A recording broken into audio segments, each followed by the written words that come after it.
Imagine that you've been lied to by your partner or closest friend. It's a hurtful lie, and you feel let down and disappointed. After all, lying is a violation of trust, and it destroys human relationships. A lie has social and political consequences.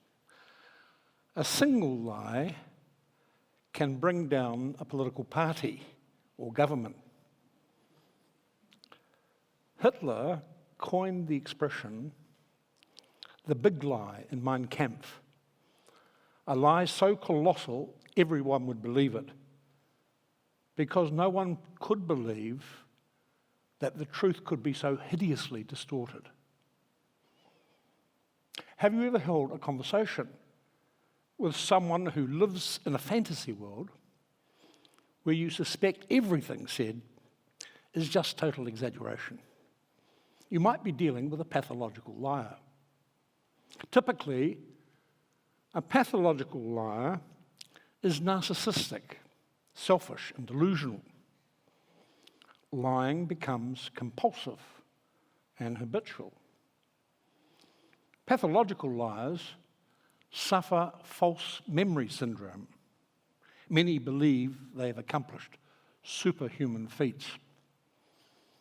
This kind of compulsive lying is regarded as a psychiatric disorder. We all lie on occasions. Most of us might tell a white lie to save someone's feelings, but most of the time we tell the truth. We are brought up in a culture which has a deep respect for telling the truth.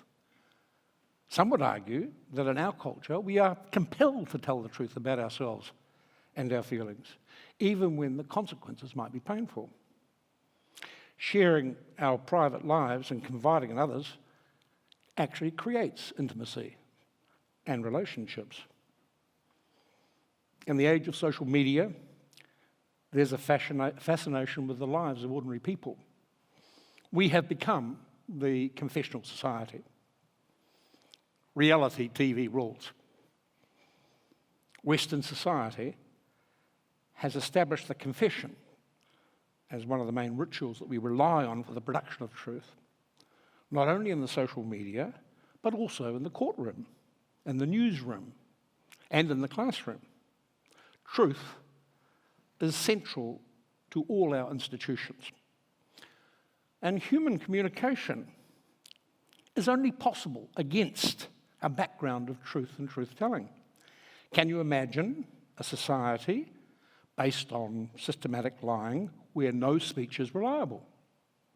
You couldn't believe a stranger giving street directions, or trust a newspaper report, or a friend who confides in you. Truth, then, is a deep cultural practice in the West, yet we take it for granted and only question it when we're exposed to the consequences or the effects of a lie. But truth also takes many different forms and has changed its shape over time. The ancient Greeks had a concept, aletheia, meaning unconcealed or openness. Truth was seen as a form of personal disclosure. In Greek mythology, aletheia is the daughter of Zeus. She's the goddess of truth, and she's pitted against the gods of deception, trickery, and lies.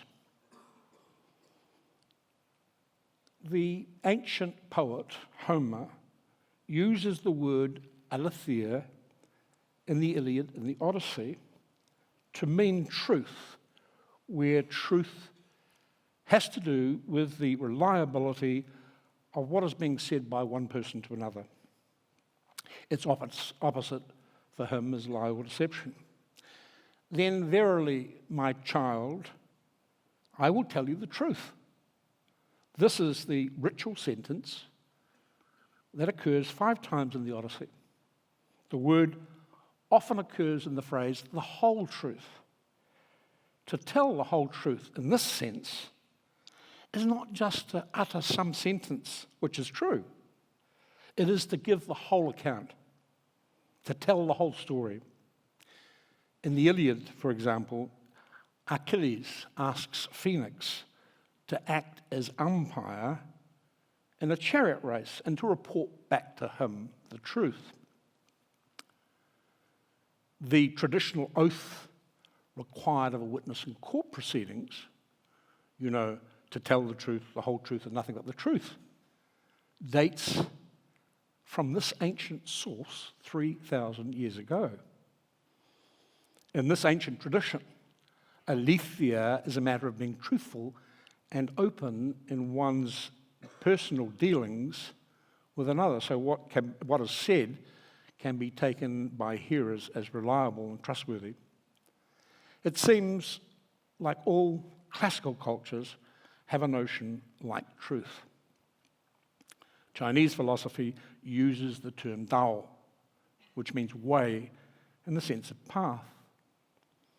The Dao also refers to a philosophical tradition concerned with moral education and rightful action. It functions like truth in the Western tradition. Dao is the intuitive knowing of life that cannot be grasped theoretically or as a concept, but can only be known through the actual living experience of one's everyday existence. It represents the underlying natural order of the universe and refers to the spiritual enlightenment that follows from living the proper way.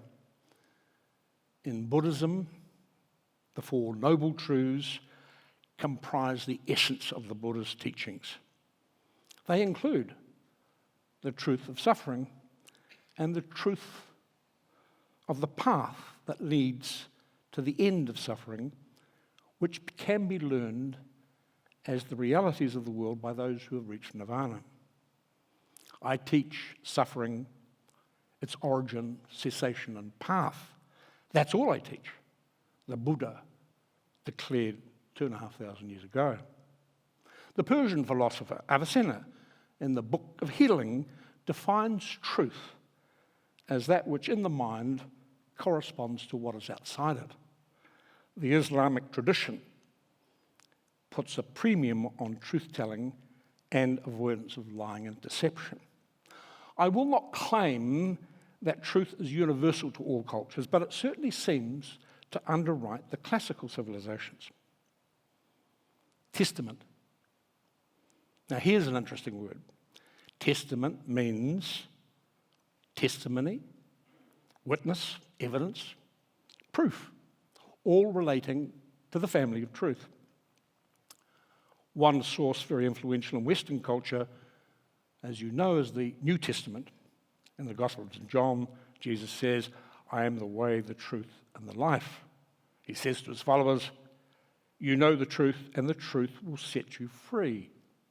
We analyze this. We see Christianity, truth is part of the Godhead. In Christianity, truth is divine. And as Augustine argues much later, lying is a sin.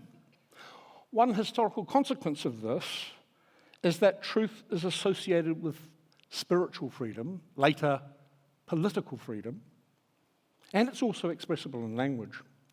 It's the basis for the secularization of truth in science during the 17th century, when truth becomes a property of sentences. A very brief history of the concept of truth reveals that it changes its meaning over time. So, for example, in the Middle Ages, truth shifts from a subjective concept associated with my troth, meaning my word or oath, into a more objective one used in the political realm to refer to legal documents. Truth comes to mean being in accord with the law, in accord with the facts, and later in accord with reality. This, then, is the essence of empirical science, where true really means an accurate representation of the world, of reality. In 1684, a German philosopher makes a distinction between truths of reason and truths of fact. That is, between necessary and contingent truths. So, truths of reason are mathematical truths like 2 + 2 = 4, which is true by virtue of the meaning of the sign of the plus and the equal. Truths of fact, by comparison, are true by virtue of being an accurate description of reality to describe a state of affairs in the world. So science is distinguished by its success in describing the world by its predictive power, by its problem solving and explanation, even though its rationality and progress might be open to question. This is the basis for science and scientific method. When claims to knowledge don't meet these standards, we call them pseudoscience. Really the difference between astronomy on the one hand and astrology on the other. In the West, besides scientific and mathematical truth, we also have a tradition of truth-telling. It was initiated by Socrates, revolving around 4 questions. Who is able to tell the truth? About what? With what consequences? And what relation to power? These practices link truth-telling to the law, to education, to history, to the media, and to ourselves. In ancient Greek and Roman culture, truth-telling was a risky business related to the duty to help others. A truth-teller sometimes risks his life and uses his freedom to choose frankness instead of persuasion, truth instead of falsehood or silence, criticism instead of flattery, and moral duty instead of self-interest and moral apathy. The risk of death instead of life and security. In Western philosophy, following Plato, we talk of knowledge as justified true belief. That is, for something to be knowledge, it must have a belief condition, a truth condition, and a justification condition. It must advance reasons or evidence. In the shift to information media society, these conditions no longer apply. There is no truth, belief, or justification condition. There is just information, and it may be misinformation or disinformation. But today, we live in a post-truth era. Is post-truth really a word? The Oxford Dictionary named it Word of the Year in 2016.